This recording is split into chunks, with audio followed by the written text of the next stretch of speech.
We are long overdue for a good old 2-box penny hunt and fill episode.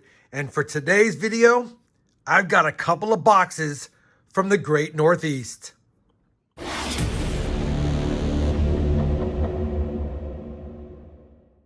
Hey everyone, it's Rob Finds Treasure and welcome back to the channel. Man, it's been too long since a 2-box penny hunt.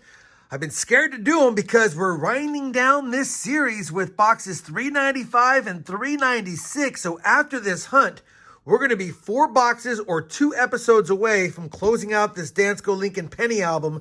And I want to give you guys a quick update.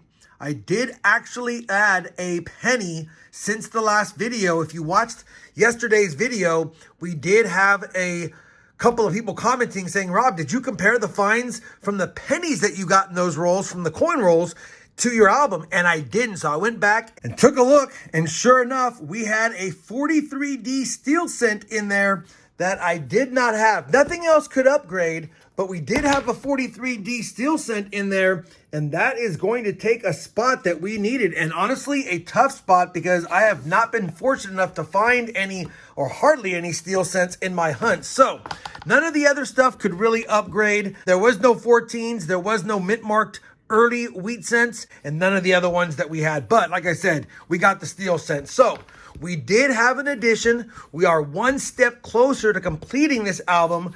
Got one of the steel cents, 214, which means we're 20 away. And like I said, we're 6 boxes from a million. So these are from the Northeast. One of my subscribers made a trade with me. They're from the state of Massachusetts. We've done well with these boxes from this area before, and we'll be looking for any varieties and any oldies. And I do have my Canadian small cent albums out because obviously we should see some Canadian small cents as well.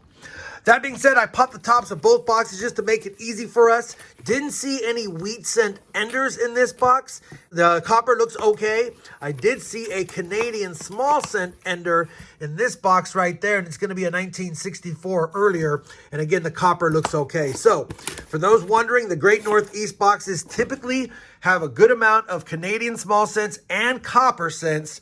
So hopefully we get a lot of copper, maybe an upgrader or an adder, maybe a variety. We'll have to see. It's a longer than I expected intro. We're going to get right to the hunt. I'm jonesing to open up some penny rolls. Let's see how fast I can bring you guys back with a find. Well, that was fast. Just cracked open roll number 1, flattened them out, and I see a wheat cent. What is that? The 6th or 7th coin in. So very first roll of the hunt, very first find of the hunt is a 1942 Philadelphia wheat cent. Roll number 6, wheat cent number 2, a common 1944 Philadelphia, but we now have 2 on the board through 6 rolls. Roll number 9, wheat cent number 3 is a 1957 out of Denver. That goes over there. Roll 14, make it 4 wheat cents. This one's going to be a 1953 out of Philadelphia. Same roll. Wheat cent number 5 is a 54 out of Denver. Roll 25 is going to get us to our 6th wheat cent, which is good news, and I'll tell you why in a second. But the 6th wheat cent is a 1957 Denver in pretty nice condition.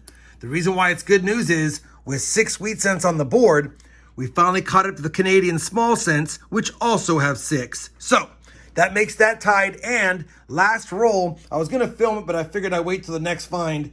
Got a damaged and plating removed 2002 Denver. And the reason why I know it's got its plating removed is somebody pinched it here or did something here and damaged it. Now there's something in there, but they held it when they removed the plating, and you can see some of the plating still on there. So definitely had the plating removed. This is not a missing, the plating or the copper plating is not missing on this one from the mint. It was done after market, and it's got some damage because of it. Either way, it's a cool find. Thought it was a steel cent for just a moment, but then realized it wasn't.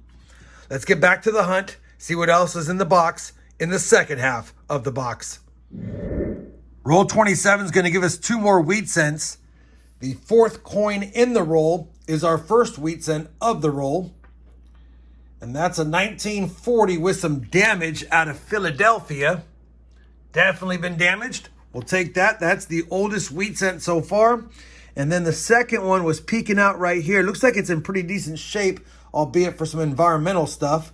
Wheat cent number 8 is another 1957, but this time out of Philadelphia. Roll 28, box is heating up. We have our 9th wheat cent, reverse facing. Another 1957, popular year. Roll number 29 and wheat cent number 10 is going to be the oldest by far. Take a look at this, obverse facing. It's a pretty nice 1920 Philly. 105-year-old penny found in circulation. Can't get mad at that. We'll definitely take it. And that makes 10 now for the board. Let's find some more. Roll number 30. Just laid out the roll. And in the back, right there, I spy wheat cent number 11. A 1944 from Philadelphia. Roll number 34. We have a dozen Wheaties, and this one is a 1941 out of Philly, so you know we can scope it. There's 3 different doubled dies on the obverse you can find, one at the date, which I've never found, and then a couple of more on Liberty and Trust, which I have found. This is not any of those, but it's still a nice wheat cent. We will take it. 12 on the board, 16 rolls left. Roll number 37. Wheat cent number 13 is reverse facing. And it's another 57 Denver. Roll number 43 is going to give us our 14th wheat cent, and it's the most popular date of the box. Another 1957 Denver. Roll number 48. We've got 15 wheat cents. It's another one from 1944. Well, that's going to wrap it up for box 1 of this Northeast 2-box penny hunt. Not a bad box at all. 15 wheat cents. We did get one oldie, that 1920. We also had 10 Canadian cents, so they gave the American cents a run for their money. 3 1959s. No bright and shinies, but we did get a couple of 1969 San Francisco, so I'll take those, although they're not the DDOs. Copper was great. 3 pounds, 6 ounces in box number 1. So we're on our way to almost 7 pounds for a 2-box hunt, depending on what box 2 gives us. Let's go ahead and slide over box number 2. And you guys know the drill. As soon as I have a find in box number 2, and hopefully it's just as good as box number 1, I'll bring you guys back on in. We're on roll 9 of box number 2, 59 of the hunt. Been a slow start, but I just grabbed that roll out, flipped it around, and it's got a 1957 wheat cent ender. So we're finally on the board in box number 2. Let me get it out and see if there's any friends with it. Don't see any friends with it, but we will take wheat cent number 16 of the hunt. We're now on roll number 63 of the hunt, and roll 13 of box 2 is going to give us a couple of finds here. Just laid out the roll. I see a wheat cent right here, and I see another wheat cent, almost an ender in the back. So wheat cent number 17 of the hunt is a 1956 Denver. We'll just scope it for that RPM, which I don't see. Small die break on the 9. And then back here, we've got wheat cent number 18, and that's a 58 Denver, which is the last year they minted wheat cents. Pretty good roll. 3 Wheaties in the box now. Back to the hunt. Roll 64. Wheat cent number 19. Reverse facing. Another one from 1942. Same roll. We've made it to 20 wheat cents, and it's another 57 Denver.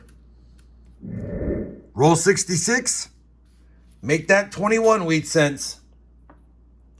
And that's another 1957. Holy cow. Roll 67. Wheat cent number 22 is not a 57. It's a 51 Philly. Roll number 72. Wheat cent number 23. And that's another 1956 Denver. And not that great a condition. But we'll take it. It's not a 57. Roll 73. Wheat cent number 24, if I can pick it up, is a damaged 1941. So we'll scope it and see if we can see any doubling on this one, which I don't. Wheat cent 24. Roll 74. Wheat cent number 25 is going to be a 1955, and I can see that it's not the doubled die. It's naked eye visible, but we'll scope it really quickly for the poor man's doubled die. And it's hard to say if it is because there is some damage on this coin. But either way, we'll take it. First one from 1955 for the board. Well, we're on roll number 79, and I don't normally film the Canadian cents when I find them, but when they have a King George V on the front, you know we got to film it. What year is this one? And it's going to be a 1932 King George V Canadian small cent. We could use that maybe. We'll have to see. I will take it. That's the oldest Canadian small cent of the hunt, and that makes 14 of those, although the wheat cents are still adding up pretty nicely. Let's see if we can find some more oldies and some goodies. Roll number 81 is going to give us a couple of finds. First and foremost, we have that 1 cent starfish coin. Should be from the Commonwealth of the Bahamas. And it is. We'll take that. Another foreign find. And we're going to have wheat cent number 26 because I could see it just peeking out when I settled them down. And it's going to be another one from 1944. We'll take that. 2 finds. And roll number 81. Roll number 86. Wheat cent number 27. Another 1944. Roll number 89. We've made it to 28 wheat cents, so 2 more. We'll have 15 per box. And that's a 1945 Philly. Roll number 91. Wheat cent number 29 is going to be a 1947 out of San Francisco. We'll take that one for sure. Roll number 92. Just cracked it open and flattened it out, and I see wheat cent number 30. So that's wheat cent number 15 for box number 2. It's another 57 Denver. We have 2 boxes with 15 wheat cents, and we still have 8 rolls plus this to go. Roll number 97, and we have found the 50D penny. 1950 Denver penny for the board. 31 Wheaties. Well, that's going to do it for that 2-box penny hunt from Massachusetts. What a bummer we didn't get any more oldies other than that one from 1920, but still a good 2-box hunt with 31 wheat cents on the board. I will take them. We also had that altered coin. We had a total of 19 Canadian small cents, including the King George V from 32 and 3 old Queen Elizabeth II's, 55, 57, and 61. I'll take those. We had the 1 Bahamian cent. We had a total of 10 1959s. One is pretty nice. And speaking of nice, we had 2 nice copper cents, a 61 Philly and a 74 Philly, and then the 2 69S's from the first box. Speaking of copper, we scored well. A total of 6 pounds and 9 ounces, and I had to go with the bigger jar because it was overflowing the copper cup. Both boxes had over 3 pounds for sure, and I will take that as well. Like I said, I don't think we're going to have any upgrades or additions, but I do have to do my due diligence. Let me go ahead and compare these coins to the album, see if I do, and then I'll bring you guys back with a look at the book and some final thoughts on this 2-box penny hunt. All right, we have finished comparing all the finds from today to the penny album as well as the Canadian small cents, and we have no upgrades, no additions in either. Kind of a bummer because we're only 4 boxes now away from 1,000,000 pennies searched and missing 20 of them. I don't know if we're going to find any more in the last 4 boxes.